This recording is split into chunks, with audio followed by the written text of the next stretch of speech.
Hello and welcome to another installment of CinemaDemocratica.com's video movie review segment. I'm the Key Grip, and today we're looking at Joseph Kosinski's muddled, uninvolving, and sumptuously regrettable film, Tron Legacy, starring Garrett Hedlund, Jeff Bridges, a computer-generated younger Jeff Bridges, Olivia Wilde, and lots and lots and lots of Lycra. Those among us who are old enough would seem to have entered into some kind of mass self-deception about the original Tron, released to a yawning public in 1982. The computer-generated effects were flat, sterile, and fraught with optical print errors, and the storyline managed to be abstruse and superficial at the same time. What the original Tron did have was a completely, enthrallingly original look, all of which begs the question of how a group of Disney filmmakers might go about selling us a highly evocative sequel to a movie whose only attribute to begin with was its visual originality. Well, the short answer is, they would do it badly. Garrett Hedlund is Sam Flynn, the rebellious 20-something son of mysteriously disappeared software engineer Kevin Flynn, played by Bridges. After some bizarrely unimportant preliminaries about corporate bad guyism, Kevin's erstwhile partner informs Sam of a page he's just received from a disconnected number. Sam traces the number to Kevin's basement lab, and the room-sized high-voltage laser pointed conspicuously at the chair in which Sam now sits. Presently, of course, he presses the wrong button, thence to find himself scanned into a gigantic program captured by electronic sentries and forced to compete in a series of gladiatorial competitions known as the Games.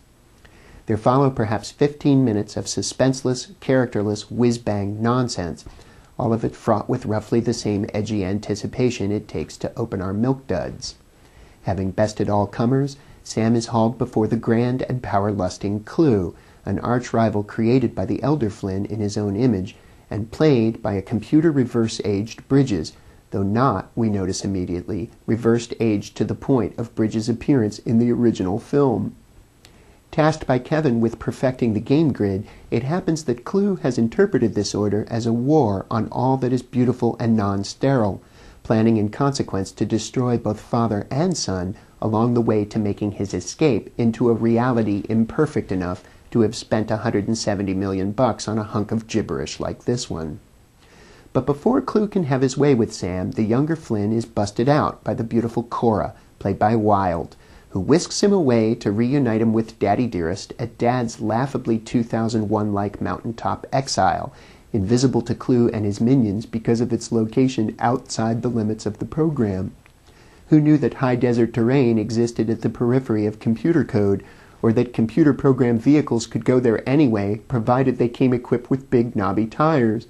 For that matter, why is Dad so surprised to see Sam, despite the fact that the newly cleaved portal to the outside world is plainly visible from his balcony? At all events, with our trio of variously reluctant heroes at last united, we may be forgiven for expecting at least the brute force coherency of an urgent call to action. And what happens instead is that everyone sits around talking. Cora catches Sam up on the tedious backstory, while Kevin, separated from his son for decades, sits in the corner and meditates. Sam goes to his room, Cora ultimately joins him there, and they talk some more.